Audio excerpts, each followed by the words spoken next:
All right, ladies and gentlemen, welcome back to Church Checkpoints. We are in episode 9 of the podcast, and today I have with me a returning guest. It's two Johns again. How you doing, John? Very excited to be here. All right, yeah, it's exciting having a return guest on for the first time. So, how's your week been? It was good. So far, so good. I mean, it's only Wednesday. Yeah, I know. For me, man, it's starting to feel like real summer finally. Yeah. You know, for a while, it was like that fake out was happening. You'd be like, summer's here, and then it's 40 degrees the next day. Summer's not here. Oh, summer's here now. Nope, 40 degrees again. Summer's still not here. Now I think we're there. I think I ended up at the beach, one of those 40-degree weathers. I wanted it to be summer so bad. I get down to the beach, and it was a little chilly. That is the problem with New Jersey. It's the eternal, like, once you're in those in-between seasons, you never know what you're going to get. So anyways, it's great to have you all with us. This week we're going into week 2 of our Sermon on the Mount sermon series. And this week we're talking about being poor in spirit. So specifically, the Bible verse we have to go over this week is Matthew 5:3, which says, "Blessed are the poor in spirit, for theirs is the kingdom of heaven." And so we're going to be having some discussions around this today. This sermon, these verses that Jesus is preaching from, is known as the Beatitudes. And to be honest, I had no idea why it was called the Beatitudes or what that meant beforehand. So I'm happy the pastor laid it out for me this week so I could take notes on it.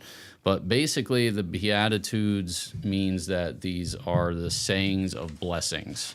So that's kind of like basically what it means when it talks about the Beatitudes. They're basically like sayings of blessings. So I was glad to learn that this week. I did not know that previously.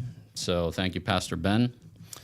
So let's get into our discussion here. And point 1 we had this week is that the blessed life begins with spiritual honesty.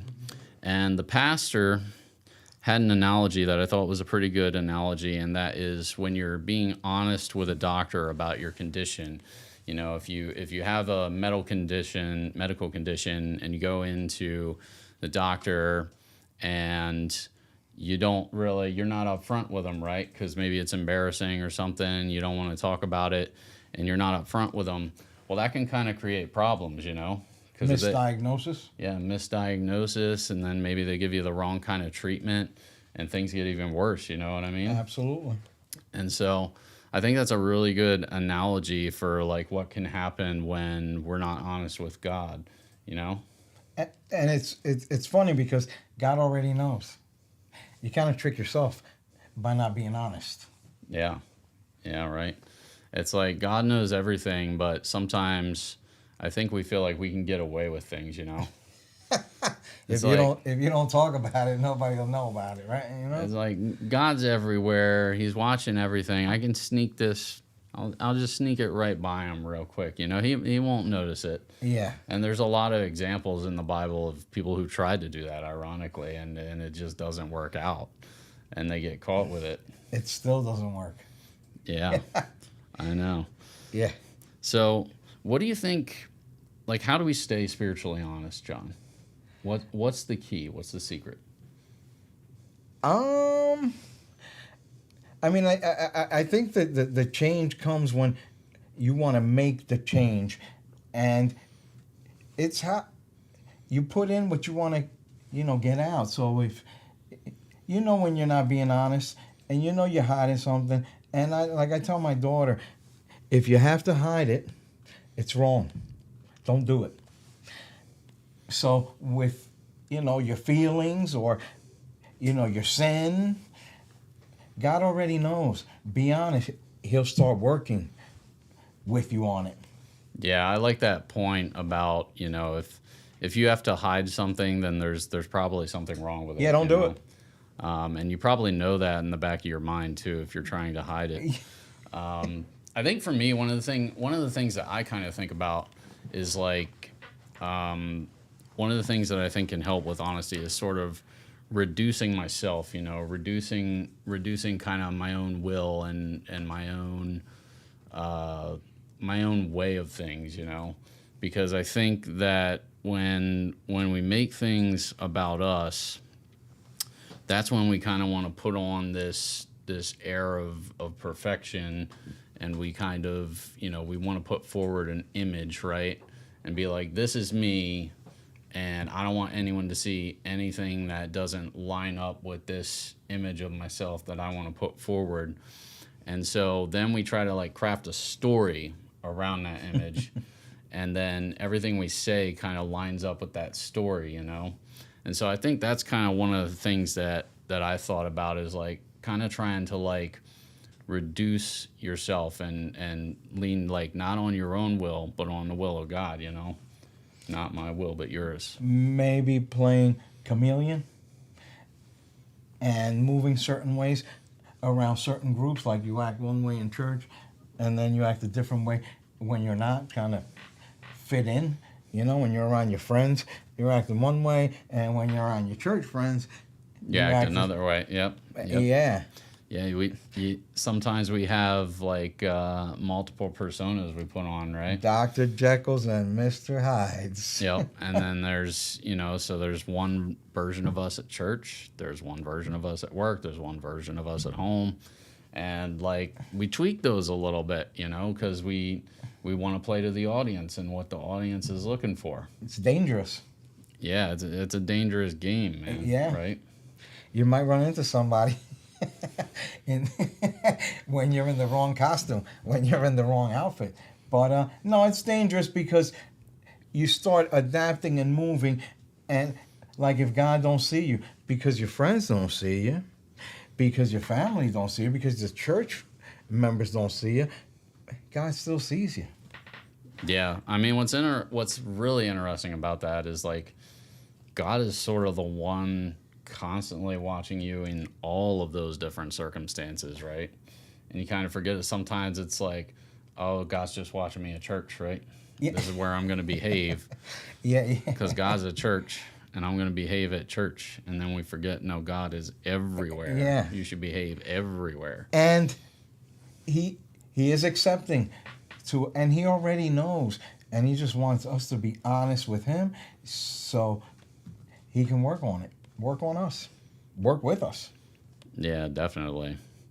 All right, so let's move on to our point 2 that we had from the sermon, which is that pride keeps us from receiving the kingdom.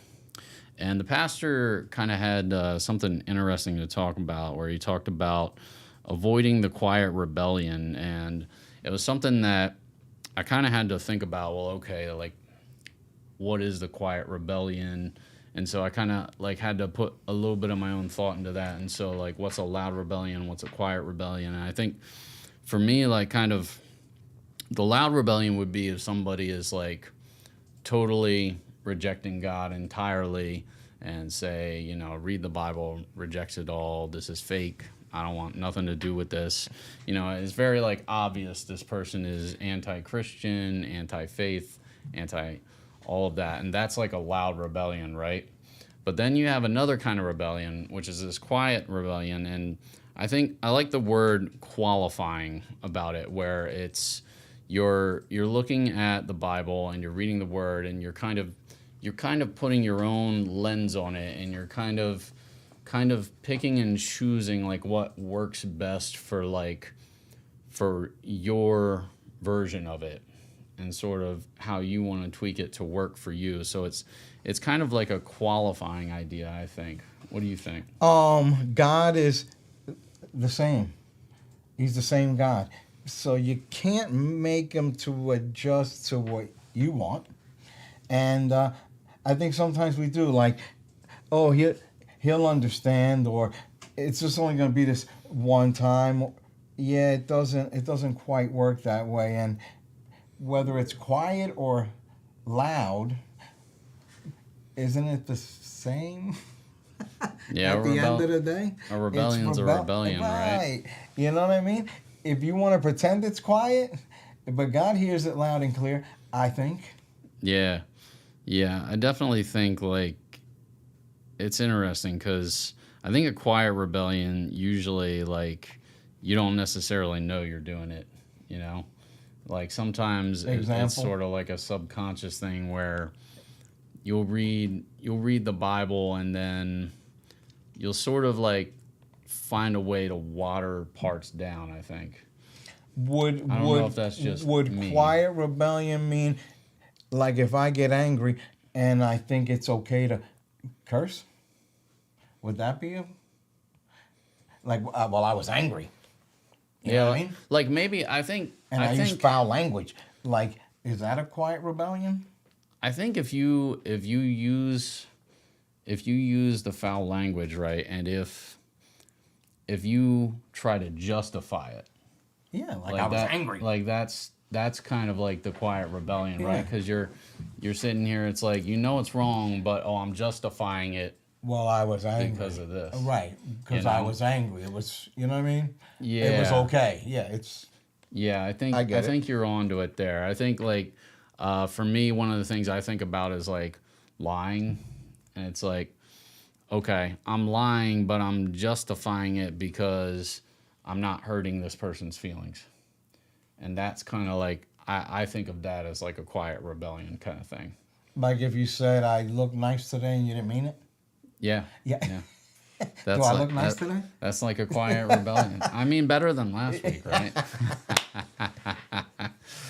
That was a loud rebellion. Ooh, yeah, yep. Yeah, no, it's I guess we try to justify. I would try to justify sometimes, and I use that example because sometimes, most of the time when I get angry, and I try not to get angry. You don't, you know what I mean? It's not something you go after, but when I get angry, you know, the good words don't come out of my mouth. Not nice words, whether they be curses or not.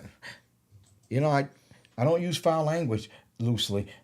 If I told you I haven't cursed, then I'd be lying. But it's not a language I practice. But even to say something negative towards somebody, you know, it's and you try to justify it. I do sometimes, and yeah, it's wrong. Yeah, I think when you get like angry or you get into those highly emotional states too, like you're not thinking as much, you know, it's just sort of like you're in this state and then you kind of stay in that state and that's what's driving your actions. Like we were talking about last week, it's when the angel and the devil, yeah, that's when the devil just pushes the angel aside and say, we got this. You know what I mean? When you get into that angry state of mind. Yeah, exactly.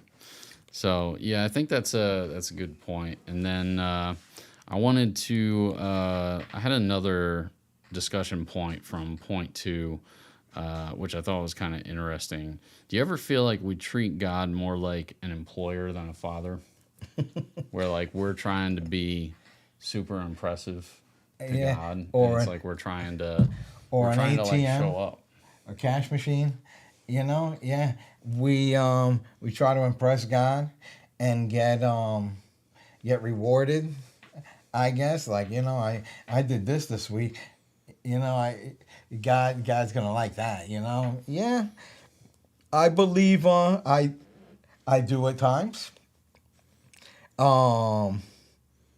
Pick and choose when Yeah. you want to impress God. And like you got a job interview coming, I'm gonna be impressing God all week because I got a job interview on Friday. You know, it's sad, but sometimes that's how I should behave myself this week because I got this interview coming, and you know God's gonna see the good things I've. You know, it's sad, but you know that's how your flesh reacts. I think sometimes it's like when we're trying to impress other people, we try to impress God at the same time, you know? True. Like those two things kind of go together Yeah. sometimes. Yeah, it's like yeah. we try to impress people and then it's like we think we're impressing God at the same time, you know? Definitely. And when we think we've impressed other people, sometimes we convince ourselves, oh, I'm impressing God now, you know? Like, And nah, God he's- knows he's our not too hearts, and that's concerned the with only that. way you can impress Him. You know, it was in Micah where they talked about how the Israelites wanted to impress God with their offerings, and you know he didn't want our offerings. He wanted their hearts. Yeah, yeah. There's also like the story of the woman who gave like her last pence, you know, And that's Yeah.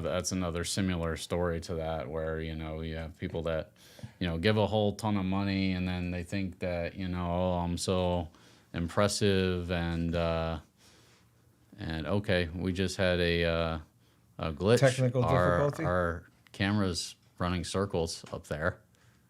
That's interesting. We're gonna call the podcast at this point because there's no video left. John, it was good talking to you. Same here, brother. All right, guys. Sorry about this.